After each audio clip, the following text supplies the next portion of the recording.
नमस्कार, आप देख रहे हैं उत्तर भारत। मैं हूं आपके साथ हिमानी कटारिया। बुलेटिन की शुरुआत करेंगे, लेकिन उससे पहले सीधा आपको लिए चलते हैं गुजरात, जहां पर प्रधानमंत्री मोदी क्या कुछ अपने संबोधन में कह रहे हैं, सुनिए जरा। सरदार पटेल की प्रेरणा से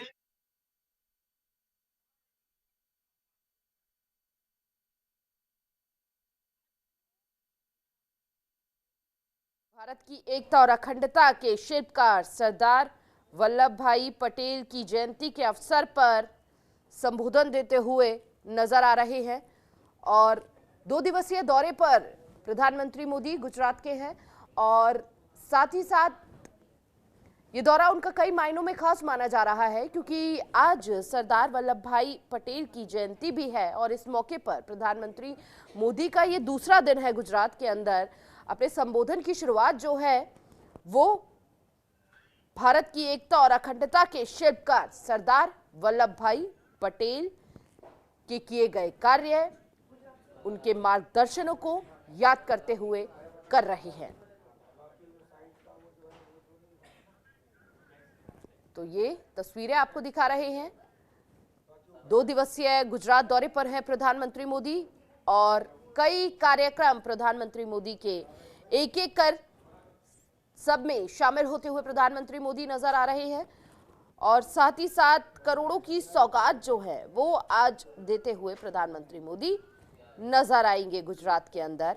बहरहाल ये तस्वीर हम आपको दिखा रहे हैं। ये तस्वीरें आप देखिए, सरदार पटेल को देश कर रहा है याद आज भी। और अपने संबोधन में प्रधानमंत्री मोदी ये कहते हुए तेजस फाइटर प्लेन से लेकर आईएनएस विक्रांत तक खुद बना रहा है। हमें गर्व है कि आज भारत, हमारे प्रोफेशनल्स दुनिया की अरबों खरबों डॉलर की कंपनियों को चला रहे हैं, नेतृत्व कर रहे हैं।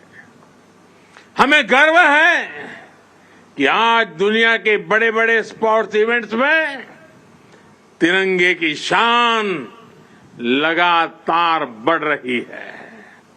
हमें गर्व है कि देश के युवा बेटे बेटियां रिकॉर्ड संख्या में मेडल्स जीत रहे हैं। साथियों, इस अमृत काल में भारत ने गुलामी की मानसिकता को त्याग कर आगे बढ़ने का संकल्प लिया है। हम विकास भी कर रहे हैं और अपनी विरासत का संरक्षण भी कर रहे हैं। भारत ने अपनी नौसेना के ध्वज पर लगे गुलामी के निशान को हटा दिया है। गुलामी के दौर में बनाए गए जरूरी कानूनों को भी हटाया जा रहा है। आईपीसी की जगह भी भारतीय न्याय संहिता लाई जा रही है।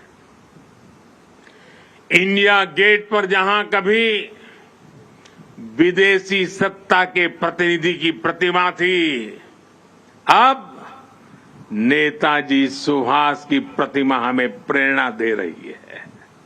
साथियों, आज ऐसा कोई लक्ष्य नहीं है जो भारत पा न सके। ऐसा कोई संकल्प नहीं है जो हम भारतवासी मिलकर सिद्ध ना कर सके।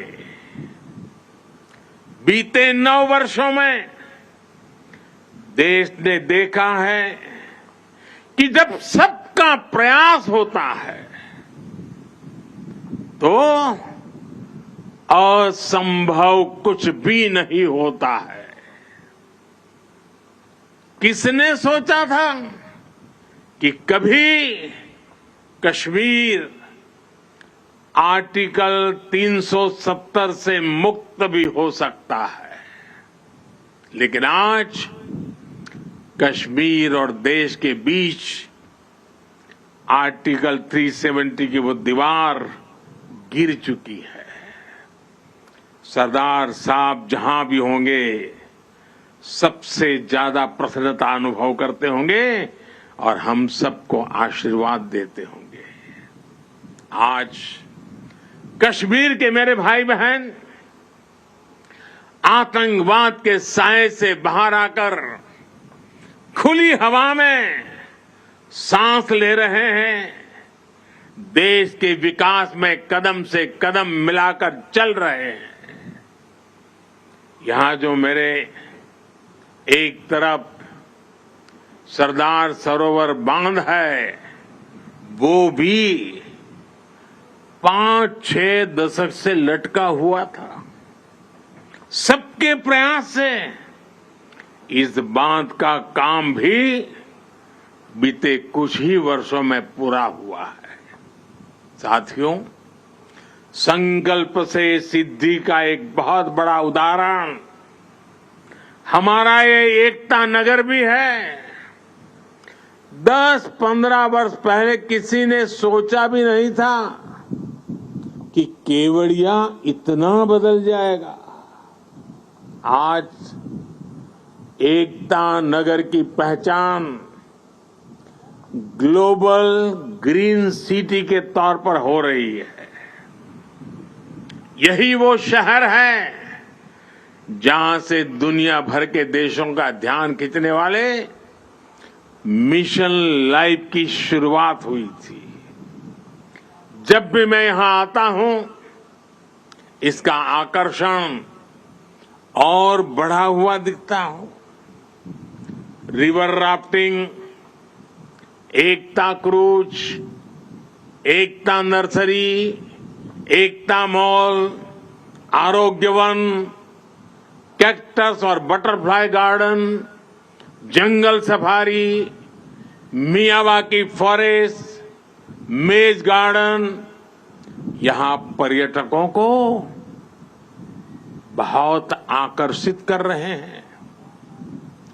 पिछले 6 महीने में ही यहां 1.5 लाख से ज्यादा पेड़ लगाए गए हैं। सोलर पावर जनरेशन में, सिटी गैस डिस्ट्रीब्यूशन में भी एकता नगर बहुत आगे चल रहा है। आज यहां एक स्पेशल हेरिटेज, एक नया आकर्षण भी जुड़ने जा रहा है। एकता नगर स्टेशन और अहमदाबाद के बीच चलने वाली इस ट्रेन में हमारी विरासत की झलक भी है और आधुनिक सुविधाएं भी है। इसके इंजन को स्टीम इंजन का लुक दिया गया है, लेकिन ये चलेगी बिजली से। एकता नगर में इको फ्रेंडली ट्रांसपोर्ट की व्यवस्था भी की गई है।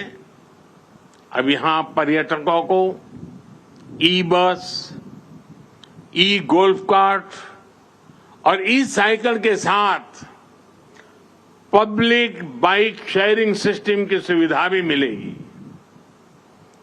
पिछले 5 वर्षों में 1.5 करोड़ से ज्यादा पर्यटक यहां आ चुके हैं और ये संख्या निरंतर बढ़ती जा रही है। इसका बहुत बड़ा लाभ यहां के हमारे आदिवासी भाई बहनों को हो रहा है। उन्हें रोजगार के नए साधन मिल रहे हैं। साथियों, आज पूरा विश्व भारत के संकल्प की दृढ़ता को, भारतवासियों के पौरुष और प्रखरता को, भारतीय जनशक्ति की जिजीविषा को आदर और विश्वास से देख रहा है। भारत की अविश्वसनीय, अतुलनीय यात्रा आज हर किसी के लिए प्रेरणा का केंद्र बन चुकी है। लेकिन मेरे प्यारे देशवासियों, हमें कुछ बातों को कभी भी भूलना नहीं है, उसको सदा सर्वदा याद भी रखना है। मैं आज राष्ट्रीय एकता दिवस पर प्रत्येक देशवासी से इस बारे में मेरे मन के भाव आज उनके सामने मैं प्रकट करना चाहता हूं।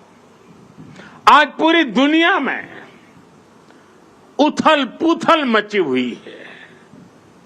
कोरोना के बाद से कई देशों की अर्थव्यवस्था की हालत चरमरा गई है, बहुत खराब है। बहुत सारे देश 30-40 सालों की सबसे ज्यादा महंगाई से आज जूझ रहे हैं। उन देशों में बेरोजगारी लगातार बढ़ रही है। ऐसी परिस्थिति में भी भारत दुनिया में अपना परचम लहरा रहा है। हम एक के बाद एक चुनौतियों को पार करते हुए लगातार आगे बढ़ रहे हैं। हमने नए रिकॉर्ड बनाए हैं, हमने नए पैमाने भी बनाए हैं। पिछले 9 साल में देश जिन नीतियों और निर्णयों के साथ आगे बढ़ा है, उसका प्रभाव भी आज जीवन के हर क्षेत्र में देख रहे हैं। भारत में गरीबी कम हो रही है। 5 वर्ष में 13.5 करोड़ से ज्यादा लोग गरीबी से बाहर आए हैं। हमें विश्वास मिला है कि हम देश से गरीबी को खत्म कर सकते हैं और हमें इसी दिशा में निरंतर आगे बढ़ते ही रहना है। और इसलिए प्रत्येक भारतवासी के लिए ये समय बहुत महत्वपूर्ण है। किसी को भी ऐसा कोई काम नहीं करना है जिससे देश की स्थिरता पर आंच आए। हमारे कदम भटकने से हम लक्ष्य से भी भटक जाएंगे। जिस परिश्रम से 140 करोड़ भारतीय देश को विकास के पथ पर लेकर आए हैं, वो कभी भी व्यर्थ नहीं होना चाहिए।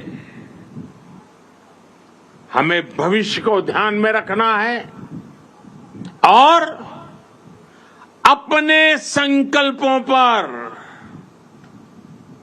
डटे रहना है। मेरे देशवासियों, देश के पहले गृह मंत्री होने के नाते सरदार पटेल देश की आंतरिक सुरक्षा को लेकर बहुत सख्त रहते थे। लोह पुरुष थे ना। पिछले 9 वर्षों से देश की आंतरिक सुरक्षा को कई मोर्चों से चुनौती मिलती रही है, लेकिन हमारे सुरक्षा बलों की दिन रात की मेहनत भी और उसकी वजह से देश के दुश्मन अपने मंसूबों में पहले की तरह कामयाब नहीं हो पा रहे हैं। लोग अब भी उस दौर को नहीं भूले हैं जब भीड़ भरी जगहों पर जाने से पहले मन शंका से भर जाता था। त्योहारों की भीड़, बाजार, पब्लिक प्लेस और जो भी आर्थिक गतिविधियों के केंद्र होते थे, उन्हें निशाना बनाकर देश के विकास को रोकने की साजिश होती थी। लोगों ने ब्लास्ट के बाद की तबाही देखी है, बम के धमाकों से हुई बर्बादी देखी है। उसके बाद जांच के नाम पर उस समय की सरकारों की सुस्ती भी देखी है। आपको, देश को उस दौर में वापस लौटने नहीं देना है, हमारे सामर्थ्य से उसे रोकते ही रहना है। जो लोग देश की एकता पर हमले कर रहे हैं, हम सभी देशवासियों को उन्हें जानना है, पहचानना है, समझना है और उनसे सतर्क भी रहना है। साथियों, देश की एकता के रास्ते में हमारी विकास यात्रा में सबसे बड़ी रुकावट है तुष्टीकरण की राजनीति। भारत के बीते कई दशक साक्षी हैं कि तुष्टीकरण करने वालों को आतंकवाद, उसकी भयानकता, उसकी विकरालता कभी दिखाई नहीं देता। तुष्टीकरण करने वालों को मानवता के दुश्मनों के साथ खड़े होने में संकोच नहीं हो रहा है। वो आतंकी गतिविधियों की जांच में कोताही करते हैं, वो देश विरोधी तत्व पर सख्ती करने से बचते हैं। तुष्टीकरण की सोच इतनी खतरनाक है कि वो आतंकियों को बचाने के लिए अदालत तक पहुंच जाती है। ऐसी सोच से किसी समाज का भला नहीं हो सकता, इससे कभी देश का भी भला नहीं हो सकता। एकता को खतरे में डालने वाली ऐसी सोच से हर पल, हर समय देश के हर कोने में हर देशवासी को सावधान रहना ही है। मेरे प्यारे देशवासियों, अभी देश में चुनाव का भी माहौल बना हुआ है। राज्यों में चुनाव की प्रक्रिया चल ही रही है और अगले साल लोकसभा के भी चुनाव होने वाले हैं। आपने देखा होगा कि देश में एक बहुत बड़ा पॉलिटिकल धड़ा ऐसा है जिसे सकारात्मक राजनीति का कोई तरीका नहीं दिख रहा। दुर्भाग्य से ये पॉलिटिकल धड़ा ऐसे ऐसे हथकंडों को अपना रहा है जो समाज और देश के खिलाफ है। ये धड़ा अपने स्वार्थ के लिए देश की एकता अगर टूटती भी है तो उनके लिए उनका स्वार्थ सर्वोपरि है। इसलिए इन चुनौतियों के बीच आप, मेरे देशवासी, जनता जनार्दन, आपकी भूमिका बहुत महत्वपूर्ण हो गई है। ये लोग देश की एकजुटता पर चोट करके अपना राजनीतिक हित साधना चाहते हैं। देश इनसे सतर्क रहेगा तभी विकास के अपने लक्ष्यों को प्राप्त कर पाएगा। हमें विकसित भारत का लक्ष्य हासिल करने के लिए देश की एकता बनाए रखने का प्रयास एक पल भी छोड़ना नहीं है, एक कदम भी पीछे रहना नहीं है। हमें निरंतर एकता के मंत्रों को जीना है। एकता को साकार करने के लिए हमें अपना निरंतर योगदान देना है। हम जिस भी क्षेत्र में हो, हमें उसमें अपना 100% देना है। आने वाली पीढ़ियों को बेहतर भविष्य देने का केवल यह उत्तम से उत्तम मार्ग है और यही सरदार साहब की हम सभी से अपेक्षा है। साथियों, आज से MyGov पर सरदार साहब से जुड़ी एक राष्ट्रीय प्रतियोगिता भी शुरू हो रही है। सरदार साहब क्विज के माध्यम से देश के युवाओं को उन्हें जानने का और मौका मिलेगा। मेरे परिवारजनों, आज का भारत नया भारत है। हर भारतवासी आज असीम आत्मविश्वास से भरा हुआ है।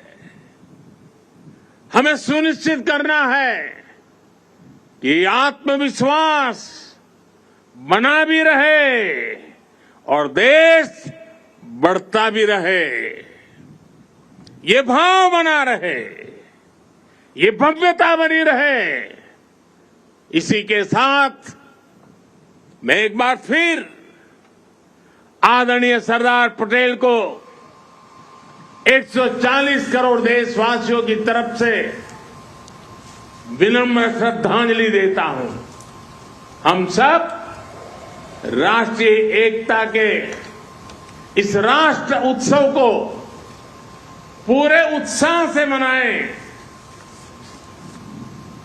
जीवन में एकता के मंत्र को जीने की आदत बनाएं। जीवन को हर पल एकता के लिए समर्पित करते रहे। इसी कामना के साथ एक बार फिर आप सभी को ढेर सारी बधाई। भारत माता की, भारत माता की, भारत माता की। बहुत बहुत धन्यवाद। धन्यवाद।